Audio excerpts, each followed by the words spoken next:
Գյուրջան Կասկադ, հասանելի բնակարաններ 65 ամիս մարման ժամկետով։ Փաշինյանն ասում է, ուսումնասիրել է անկախության հռչակագրի տեքստը եւ եկել եզրահանգման, որ այդ տեքստով Հայաստանի անկախ պետականություն չի կարող լինել։ Ահա այս պատճառով, ըստ նրա, նոր սահմանադրությունում հղում անկախության հռչակագրին պետք է չլինի։ Ուսումնասիրելով անկախության հռչակագրի տեքստը, նորից ուսումնասիրելով եւ նորովի կարդալով ես ասել եմ, որ իմ կարծիքով այդ տեքստը նրա մասին է, որ Հայաստանի անկախ հանրապետություն, պետականություն չի կարող լինել, դա անհնար է։ Եթե ես սա ասում եմ, հետեւաբար ես չեմ կարող ասել, որ նոր սահմանադրության տեքստում պետք է լինի հղում անկախության հռչակագրի։ Ընդհակառակը, ես կարող եմ ասել, որ իմ կարծիքով նոր սահմանադրության տեքստում չպետք է լինի հղում անկախության հռչակագրին, բայց ելի ուզում եմ ասել, որոշողը Հայաստանի Հանրապետության ժողովուրդն է։ Փաշինյանը նախորդիվ բազմիցս է ասել նաև, որ Ադրբեջանի սահմանադրությունն է, որ տարածքային պահանջներ ունի Հայաստանից, իսկ Ադրբեջանի սահմանադրությունում կարդում ենք, որ այն հենվում է 1918-ին ստեղծված պետության անկախության հռչակագրի վրա, որը միակ փաստաթուղթն է, որտեղ նշվում է Ադրբեջանի կոնկրետ տարածքը։ Այսուհետև Ադրբեջանի ժողովուրդները ինքնիշխան իրավունքների կրող են ճանաչվում, իսկ Ադրբեջանը կազմված արևելյան եւ հարավային Անդրկովկասից, անկախ պետություն։ Իսկ պաշտոնական Բաքվի քարտեզներում արևելյան Անդրկովկասը ներառում է Սյունիքի մարզը, նաև տարածքներ Վայոց ձորից ու Գեղարքունիքից։ Անցած տարի սեպտեմբերին Նյու Յորքում Եվրոպայի խորհրդի գլխավոր քարտուղարի հետ հանդիպմանը Փաշինյանը նկատեց, որ Ադրբեջանի սահմանադրությունը տարածքային պահանջներ ունի, բայց հայկական կողմը դա չի դարձնում բանակցային թեմա, քանի որ խաղաղության պայմանագրի համաձայնեցված տեքստում կա դրույթ, համաձայն որի կողմերից որևէ մեկը չի կարող հղում անել իր ներքին օրենսդրությանը, որպես արդիականացում տվյալ միջազգային պայմանագրի դրույթները չիրականացնելու համար։ Փաշինյանը այստեղ պարզաբանեց, խաղաղության պայմանագրում կա հոդված, որն ասում է կողմերից որևէ մեկը չի կարող հղում անել իր ներքին օրենսդրության այս պայմանագրով ստանձնած պարտավորությունների կատարումը ձախողելու համար։ Բաքուն հիմա միջանցք է ուզում, մեղմացում չի լինելու, հայտարարում է Փաշինյանը։ Մենք մեր դիրքորոշումը վաղուց ենք ասել։ Մենք մեր դիրքորոշումները խաղաղության խաչմերուկ նախագծի մեջ ներկայացրել ենք գրավոր շատ վաղուց, այդ թվում այդ նպատակով, որ ամենատարբեր մեկնաբանություններ չլինեն։ Եվ այդ ծրագրի շրջանակներում, նախագծի շրջանակներում մենք սկսել ենք աշխատանքը եւ շարունակելու ենք։ Դրա մասին եմ խոսում։ Կա Ադրբեջանի ըստ էության գրավոր առաջարկին գրավոր պատասխան ոչ չենք ստացել։ Ճանապարհների հետ կապված ի դեպ Հայաստանն Ադրբեջանին ասում է պատրաստ է բացել երկաթուղին Հորադից Երասխ գծով։ Բաքուն սակայն Երևանից դժգո թեքվել է դեպի Թերան։ Մենք ասում ենք մեր սկզբունքները եւ ասում ենք, որ մեր սկզբունքների շրջանակում մենք պատրաստ ենք գնալ բարձրացումների։ Տեսեք, Ադրբեջանը ըստ էության ասում է, որ Հայաստանի Հանրապետությունը, քանի որ լուծումներ չի տալիս եւ լուծումներ չի առաջարկում կամ ինչ-որ մի բան։ Մենք դրա համար Ադրբեջանը որոշում է կայացրել, որ պետք է օգտվեն Իրանի երթուղուց։ Այսինքն սա նշանակում է, որ Իրանի երթուղին եւ պայմանները իրանց համար ընդունելի են, հակառակ դեպքում իրանք չեն օգտվի դրանից։ Եվ մենք որպեսզի նաեւ այս համատեքստում ամեն ինչ բարձ հասկանալի լինի, եւ մենք ասում ենք, որ պատրաստ ենք նույն պայմաններով, ինչ պայմաններով Իրանի Իսլամական Հանրապետությունով են անցնում, նույն պայմաններով ապահովել Հայաստանի Հանրապետության տարածքով։ Նոյեմբերի 9-ի փաստաթղթի 9-րդ կետում մի բան չկա, որից ենթադրվում է, որ Հայաստանի տարածքի ամբողջականությունը, ինքնավարությունը, իրավազորությունը պիտի որևէ ձևով նսեմացնի, որևէ երրորդ ուժ մեր երկրի տարածքում ներկայություն ունենա եւ հստակ փոխադարձության սկզբունք է արձանագրված։ Ռուսական վերահսկողության մասով Նիկոլ Փաշինյանը արձագանքեց. «Մենք այդ հարցին տվել ենք պատասխան, որ դա կարող է լինել մոնիտորինգային գործառույթ, որը կարող է իրականացվել Մոսկվայից կամ արբանյակային գործիքների միջոցով»։ 2020 թվականից ի վեր տարածքների զավթմանը զուգընթաց ադրբեջանցիները Արցախի բնակավայրերն են ոչնչացնում, պետական մակարդակով համատարած թալան կազմակերպում։ Օկուպանտները ոչնչացրել են Շուշիի շրջանի Քարինտակ գյուղը, նաև Հադրութի շրջանի Մոխրենեսը։ Մարիամաձորն ու Ցամաքձորը հերթը հասել է Մարտունու շրջանի Սարգսաշենին։ Զաբելտատը նոր է իմացել, որ գյուղն ավերել են։ Հոգեկան ստրես ենք տանում, ոչ մեկը չենք ցանկանա, որ այդպիսի հոգեվիճակում լինի։ Մանավանդ որ նոր էլ հայտնեցին, որ մեր գյուղը լրիվությամբ բնաջնջել է, դա մեզ համար վավշե անտարելի է։ Գեղեցիկ տեսարժան վայրեր ունեինք, շրջանը, մարդիկ ամառվա սեզոններին լրիվ գալիս էին այնտեղ հանգստանում, գետը հոսում էր բարձրից թափվում ներքև, ամբողջ Ղարաբաղը ամառվա հավաքվում էր այնտեղ։ Նորակառույց համայնքի տուն ունեին 5 տարի էր, ինչ գործում էր։ Այնտեղ էր գտնվում ակումբը, գրադարանը, բուժկետը։ Գյուղը շատ լավն էր, հիացմունքի արժանի վայրեր ունեին, բայց ափսոս ոչ ոք չի իմանա, ինչպիսիք էին դրանք, պատմում է Զաբել տատը։ Արբանյակային պատկերներն են ցույց տալիս հիմնականում գյուղերի տների, տանիքները ոչնչացրել են եւ այս ամենն արվում է նաեւ տարբեր գյուղերի պատմական լանդշաֆտի խաթարմանը զուգընթաց, հողին հավասարեցնելով ոչ միայն քաղաքացիական բնակավայրերը, բնակելի տները, այլև դպրոցները, մանկապարտեզներն ու եկեղեցիները։ Մենք շատ ցանկանայինք, որ նույնիսկ մեր Ղարաբաղը վերցնեն, մեզ ասեն գնացեք դեր Ղարաբաղում ապրեցեք, թեկուզ մեր գյուղներ չունի, մեր Ղարաբաղը դիտի։ Բռնի տեղահանվածներն ունեն միջազգային օրենսդրությունով սահմանված վերադարձի իրավունք եւ փաստորեն քաղաքացիական բնակավայրերը, գյուղերը ու քաղաքները ավերելը դա ուղղակի խախտում է վերադարձի իրավունքը, ասում է մշակութաբանը եւ ընդգծում։ Սա նաեւ արգելում է միջազգային հումանիտար իրավունքը, բնակելի տները չեն համարվում ռազմական օբյեկտներ, ուստի դրանք հետպատերազմական իրավիճակներում եւ բռնազավթված տարածքներում պետք է պահպանվեն։ Այստեղ շատ կարևոր է միջազգային հանրությանը ճիշտ ինֆորմացիայով իրազեկելը, որովհետև մենք այստեղ գործ ունենք միջազգային իրավունքի խախտումների հետ եւ ցավոք սրտի վերջերս իմացանք, որ նաեւ Ադրբեջանը հայտարարել է, որ չի կատարելու Եվրոպական դատարանի որոշումը եւ փաստորեն այստեղ անարգվում է միջազգային իրավունքը։ Մշակութաբանն Արցախում կատարվածը որակում է մարդկության պատմության խոշոր մշակութային ցեղասպանություն, որը ցավոք շարունակական է։ Խոսքը համակարգված, ծրագրավորված մշակութային ու քաղաքակրթական վերացման մասին է, որը պետք է դիտարկվի որպես միջազգային իրավունքի խախտում եւ արժանանա համաշխարհային հանրության կոշտ արձագանքին։ Ազգային ժողովում քննարկում են տիմերին տրվող դոտացիաների, սուբսիդիաների արդյունավետ օգտագործման եւ դրանց վերահսկման հարցը։ Ընդհանրապես ֆինանսների նախարարությունն էր հսկողություն իրականացնում Հայաստանի պետական բյուջեի կատարման նկատմամբ։ Նոր նախագծով այդ գործառույթը կփոխանցվի պետական վերահսկողական ծառայությանը։ Պետական վերահսկողական ծառայությունը գնում է նախարարությունները ստուգում է, օրինակ առողջապահության նախարարությունը։ Հիմա ինչ ուրեմն պետական վերահսկողական ծառայությունը իրան է ենթարկեցնում առողջապահության նախարարությունը, կամ առողջապահության նախարարությունում այսօր այդ որոշումները կատարվում են նենց, որ ՊՎՑ-ին հաճո լինի, չէ։ ՊՎՑ-ն ստուգում է կատարած ծախսերի օրինականությունը, այդքան բան։ Այս փոփոխություններով կառավարությունը խնդիր է դրել ավելի արդյունավետ դարձնել պետական բյուջեի նկատմամբ հսկողությունը։ Նախագծի հեղինակների դիտարկման պետք է մանրակրկիտ մոնիտորինգ անցկացվի, թե ինչպես են օգտագործվում համայնքներին տրվող գումարները։ Խոսքը նրա մասին է, որ կառավարությունը կամ պետությունը թող ամբողջ փողը տա տիմերի բյուջեին, բայց տիմերի բյուջեի ծախսերի օրինականության ու չարաշահումների գծով վերահսկողության ոչ մի լծակ որպես այդպեսին չունենա։ Իմ ընկալմամբ դա սխալ մոտեցում է, ժողովուրդ ջան։ Կատարելապես սխալ մոտեցում է։ Այսինքն ի՞նչ է նշանակում, տիմի բյուջեն կազմված լինի 80% դոտացիայից, 20% սեփական եկամուտներից, մի հատ էլ տիմի կատարած ծախսերի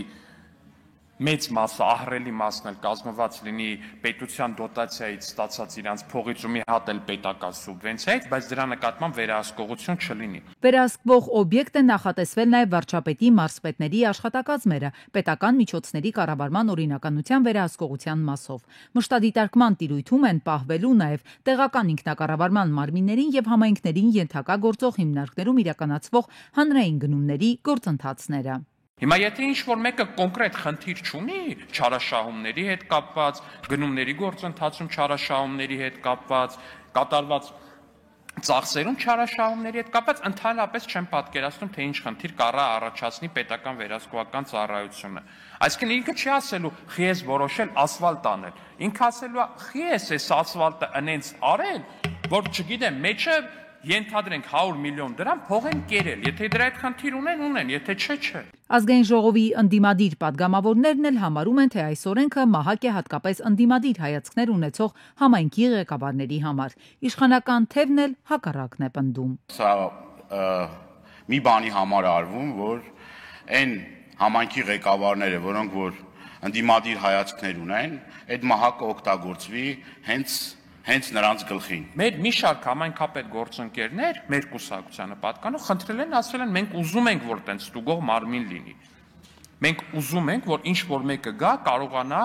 մաքսիմալ պարզ, մաքսիմալ խորը ուսումնասիրություններ կատարի, որ մենք էլ իմանանք ինչ կա։ Պետական վերահսկողական ծառայության ընթացքում ծառայության գործունեությանը չխոչընդոտելու համար կստեղծվեն օրենսդրական երաշխիքներ, վարչական պատասխանատվության միջոցով։ Ծառայության բնականon եւ արդյունավետ գործունեության համար խիստ անհրաժեշտ տվյալների ստացման եւ մշակման ընթացակարգերը կլինեն գաղտնի։ Ապրիլի 2-ից 17-ը տեղի է ունեցել ՅՈՒՆԵՍԿՕ-ի գործադիր խորհրդի 221-րդ նստաշրջանը, որին մասնակցել է Հայաստանի պատվիրակությունը ներգրավվելով աշխատանքներին, ելույթներով ու նախաձեռնություններով։ Հայաստանի առաջարկով հաստատվել է փոքր կղզի զարգացող պետությունների միջազգային օրվա հռչակման որոշումը, ընդգրկվել է աշխարհի հիշողության ռեգիստրում, առաջարկվել է նաև ընդգրկել Հանրապետության հրապարակի 100-ամյակը եւ Հրաչյա Աճարյանի 150-ամյակը ՅՈՒՆԵՍԿՕ-ի հոբելյանների օրացույցում։ Վերջնական որոշումը կկայացվի նոյեմբերին։ Ռուսաստանի Դաշնության արտաքին գործերի նախարար Սերգեյ Լավրովը հեռախոսազրույց է ունեցել ԱՄՆ պետքարտուղար Մարկո Ռուբիոյի հետ։ Լավրովը Ռուբիոյի հետ հեռախոսազրույցում հաստատել է Մոսկվայի պատրաստակամությունը շարունակելու աշխատանքը Ամերիկայի հետ ուկրաինական ճգնաժամի արմատական պատճառները հուսալիորեն վերացնելու նպատակով։ ԱՄՆ նախկին նախագահ Ջո Բայդենի հայտնվելը որևէ միջոցառման կազմակերպիչներին կարժենա $300,000, հայտնել է New York Post-ը։ Հրատարակության տվյալներով նախկին նախագահի կողմից նման ծառայությունը, սակայն այդքան էլ պահանջարկ չունի։ Փետրվարի սկզբից Ջո Բայդենը ներկայացնում է Creative Artist Agency-ին, ըստ թերթի աղբյուրի, եթե որևէ միջոցառման շրջանակում ելույթի համար ուղևորություն է պետք, անհրաժեշտ կլինի Բայդենին տրամադրել անձնական ինքնաթիռ եւ հոգալ 5 աշխատակցի ծախսերը։ Մինչդեռ Բայդենի բուն ելույթը արժե $300,000։ Նախորդին Ելիսեյան պալատում հանդիպում է տեղի ունեցել Ֆրանսիայի նախագահ Էմանուել Մակրոնի, ամերիկյան պատվիրակության, ուկրաինական պատվիրակության, Միացյալ Թագավորության ներկայացուցիչների եւ Գերմանիայից Յենս Սպլյոթների հետ։ Հանդիպումից հետո Մակրոնը հանդես է եկել հայտարարությամբ. «Բոլորս հստակ միավորված ենք խաղաղության հասցնելու ցանկության մեջ։ Սկսած այս պահից մենք աջակցել ենք նախագահ Թրամփի առաջարկին, որքան հնարավոր է շուտ ավարտել Ուկրաինայում պատերազմը։ Այսօր մենք վարեցինք դրական ու կառուցողական քննարկում, թե ինչպես կարելի է հասնել հրադադարի, այնպես էլ համապարփակ եւ կայուն խաղաղության։ Հանդիպումից առաջ եւ հետո զրուցել եմ նախագահ Զելենսկու հետ համակարգված գործողությունները ապահովելու համար։ Քննարկումները կշարունակվեն հաջորդ շաբաթ Լոնդոնում», նշել է Մակրոնը։ ԱՄՆ նախագահ Դոնալդ Թրամփը ակնկալում է, որ Վաշինգտոնը եւ Պեկինը առաջիկա 3-4 շաբաթվա ընթացքում կհասնեն առևտրային համաձայնությունների։ Կարծում եմ, որ առաջիկա 3-4 շաբաթվա ընթացքում ամեն ինչ կարող է ավարտվել, ասել է Դոնալդ Թրամփը, մեկնաբանելով Ամերիկայի եւ Չինաստանի միջև դաժան առևտրային վեճը Վաշինգտոնի ներմուծման մաքսատուրքերը բարձրացնելուց հետո։ Միաժամանակ նա փաստացի հասկացրել է, որ խոսքը ավելի շատ ամերիկյան նշաձողի մասին է, որի հետ չինական կողմը պարտադիր չէ, որ համաձայնվի։ Կարծում եմ, մենք գործարք կկնքենք Չինաստանի հետ, մենք բոլորի հետ գործարքներ կանենք, ասել է Թրամփը։ Քրիս Ջեները եւ Քլոե Քարդաշյանը եւ Քիմ Քարդաշյանը Լորեն Սանչեսին շքեղ պայուսակ են նվիրել նրա տիեզերական թռիչքից հետո, որը կազմակերպել էր նրա փեսացուն Ջեֆ Բեզոսը։ Սանչեսը կիսվել է Ջուդիթ Լայբերից տիեզերանավի տեսքով փայլուն պայուսակի լուսանկարով։ Ոչ այս աշխարից լուսանկարը մակագրել է նա։ Քրիսն ու Քլոեն ցույց են տվել իրենց աջակցությունը Սանչեսին, հետևելով, թե ինչպես է կանանցից բաղկացած անձնակազմը ապրիլի 14-ին թռիչք կատարում տիեզերանավով։ Կա վարորդ, որ ճանապարհատրանսպորտային խնդիր չի ունեցել, ցավոք գրեթե ոչ։ Ապահովագրական ընկերությունը վերանորոգի թե վճարի նորոգման համար։ Ճանապարհատրանսպորտայինների թիվը նվազեցնելու եւ կանխարգելելու առաջարկների փաթեթը քննարկեցին, լսեցին խորհրդարանում։ Առաջարկներից մեկն էլ վերաբերում է վերանորոգմանը, ինչն ըստ մասնագետների հնարավորություն կտա խուսափել շատերին հայտնի իրավիճակներից, երբ որ վնասված մեքենայով շարունակում են երթևեկել, դառնալով լրացուցիչ վտանգի պատճառ։ Սա կնշանակի մարդու իրավունքների կոպիտ խախտում, ասում է Հայաստանի տաքսի ծառայությունների ճյուղային միության նախագահը։ Ավտովերանորոգումը դա ծառայություն է, որը ունի որակ։ Եվ ձեզ որևէ մեկը եւ ինձ չի կարող ստիպել, որ ես իմ ունեցվածքը, իմ գույքը վստահեմ ինչ-որ մեկին, որ տանեն վերանորոգեն։ Իսկ եթե դուք չեք վստահում, օրինակ, այդ կազմակերպությանը, որ վերանորոգելու է ձեր մեքենան, ոչ միայն որակի առումով սպասարկման, այլ նաեւ, որ այսօր լավ գիտենք ինչ է կատարում ավտոտեսպասարկման կենտրոններից մեծ մասում Երբ որ մեքենաների վրայից նորմալ դետալները հանում են, փոխարինում են հին հնամաշ դետալներով։ Գումարով ապահովագրական հատուցումը ստանալու փոխարեն մեքենան նորոգելու հնարավորությունն այսօր են տալիս, բայց մարդիկ դրանից չեն օգտվում, հիշեցնում է Սահակյանը։ Ինչ վերաբերում է վնասված վիճակում մեքենան շահագործելուն, իր կարծիքով նման դեպքերը չեն կարող շատ լինել։ Փոքր վնասներն էլ վթարների պատճառ դառնալ չեն կարող։ Հիմա իրանք դրանով իսկ սարքելու են մի հատ մեծ խոհանոց, որտեղ ինչ ասես ինչի հետ եփելու են։ Մարդիկ ընկնելու են կրակը դրանց ձեռքը, առանց այդ ժամկետների խնդիրները հələ չեմ էլ ասում, հա, որ իրանք մինչև այդ գումարները հատուցում են մարդկանց քթից բերում են, հիմա պատկերացրեք, որ մեքենայի վերանորոգում։ Ավտոապահովագրողների բյուրոյի գործադիր տնօրեն Վաղինակ Եղազարյանն էլ համաձայնում է, որ մեծամասամբ նախընտրում են գումարով հատուցում ստանալ։ Պարզաբանեցին, որ նախագիծը քննարկվում է, քանի որ շատերը կեղծ վթարներ են բեմադրում, գումարներ շորթում ապահովագրական ծառայությունից, մեքենան էլ չեն նորոգում։ Լավագույն դեպքում էլ կիսատ են նորոգում, որ գումար մնա իրենց։ Ինչ վերաբերում է սեփական գույքը անհայտ մասնագետին չվստահելուն, Պաշտոնյան ասում է, որ կարող են նորոգել իրենց ցանկացած մասնագետի մոտ, բայց այդ դեպքում վերահսկողությունն իրենք կիրականացնեն։ Եթե մենք գնում ենք համատարած վերանորոգման ճանապարհով, որը որ գնացել են շատ երկրներում, այդ դեպքում բնականաբար այդ շրջանակը ընդլայնվելու է, շատ ընդլայնվելու է, ոչ թե մնալու է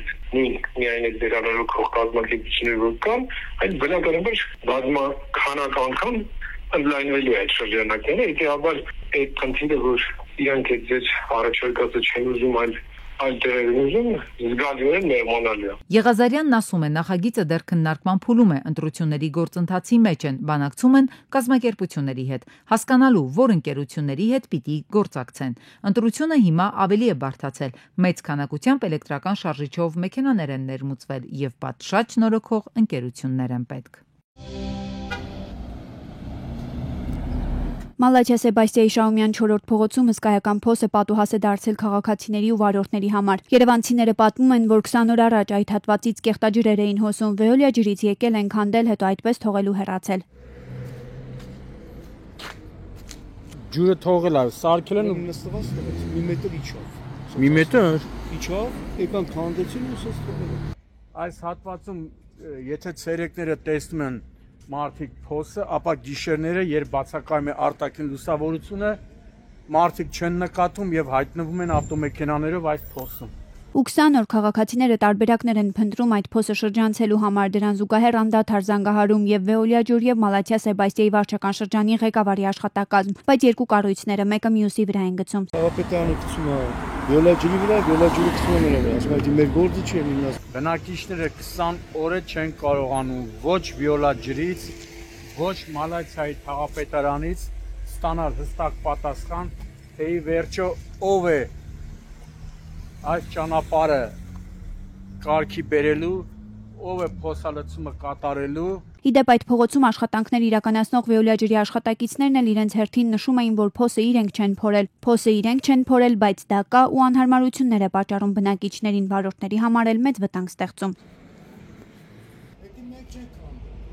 Ամենայն դեպքում կարող դու չեք քու մյուս գործընկերներն են, էլի։ Վիոլանա, չէ, վիոլանա, ասին վիոլանա։ Հա։ Երևանցիները քաղաքային իշխանությանն են դիմում հուսով, կադրերը տեսնելուց հետո պատասխանատուները կհայտնվեն ու կվերացնեն խնդիրը։ Ապրիլի 17-ին մահվան ելքով վրաերթ է տեղի ունեցել Գեղարքունիքի մարզում։ Երևան-Սևան-Իջևան ճանապարհին վերգետնյա անցման հարևանությամբ 37-ամյա Վահանը Datsun մեքենայով վրաերթի է ենթարկել հետիոտնի։ Վարորդը փախուստի չի դիմել, ահազանգել է շտապօգնություն, այնուհետև ոստիկանություն։ Օպերատիվորեն ժամանած շտապօգնության բժիշկների հերթապահ խումբը տեղում արձանագրել է հետիոտնի մահը։ Ժամանել են ոստիկանության պարեկային ծառայության Գեղարքունիքի մարզի գումարտակի առաջին վաշտի պարեկները։ Փրկարար ծառայության Սևանի շրջփրկարարական ջոկատից 1 մարտական հաշվարկ։ Վարորդը տեղում ենթարկվել է սթափության փորձաքննության, եղել է սթափ։ Վրաերթը տեղի է ունեցել վերգետնյա անցման մոտ, իսկ ավտոմեքենան էլ վրաերթի վայրից մոտավորապես 80-ից 100 մետր առաջ ընթացել եւ բախվել երկաթե արգելապատնեշին։ Ապրիլի 18-ին նոր արտամետ բնակավայրի վարչական տարածքում բախվել են 26-ամյա Արամի Շևրոլեն, 40-ամյա Յուրիի Օփելը, 72-ամյա Սերժիկի վարած թիվ 271 երթուղին սպասարկող գազելը։ 5 անչափահասներ տեղափոխվել են տարբեր հիվանդանոցներ։ Վիրավորներին առաջին օգնության են հասել քաղաքացիները, օպերատիվ են գործել շտապօգնության բժիշկների հերթապախումն ու ոստիկանության բարեկային ծառայության Կոտայքի մարզի գումարտակի 2-րդ վաշտի առաջին դասակի պարեկները։ Գազելի մեջ ըստ դեպքի վարում հավաքված քաղաքացիների եղել են նաև ուղևորներ, արդյոք վիրավորների մեջ ուղևորներ եղել են, թե չէ գազելի ուղևորներ, դա նույնպես ճշտվում է։ Դեպքի վարում հավաքված քաղաքացիները նշում են, որ առաջինը վիրավորներին հենց իրենք քաղաքացիներն են օգնության հասել, ապա բավականին օպերատիվորեն ժամանել է շտապօգնության բժիշկների հերթապահ 2 խումբ։ Դարձյալ ապրիլի 17-ին Սեբաստիա փողոցում բախվել են Ռենոն, Նիսան Տիդան եւ Կիա Սորենտոն։ 3 հոգի տեղափոխվել են Աստրիկ բժշկական կենտրոն։ Վիրավորներին առաջին օգնության են հասել քաղաքացիները, օպերատիվորեն ժամանած փրկարարության Երևանի TV 7 հրշեջ փրկարարական ջոկատի փրկարարները։ Տեղում էին ոստիկանության բարեկային ծառայության Երևան քաղաքի գնդի 4-րդ գումարտակի 2-րդ վաշտի պարեկները։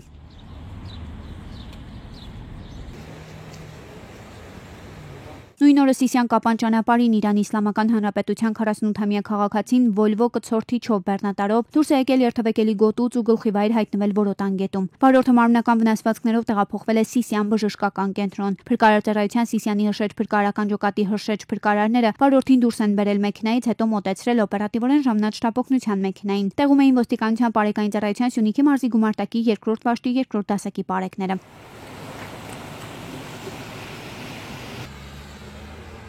Ապրիլի 16-ի Ստեփանավան Գյուլագարակ ճանապարհին բախվել են BMW-ն եւ Opel Zafira-ն։ 2 հոգի տեղափոխվել են Ստեփանավան բժշկական կենտրոն։ Ժամանել են ոստիկանության բարեկային ծառայության Լոռու մարզի գումարտակի 2-րդ վաշտի 3-րդ դասակի պարեկները։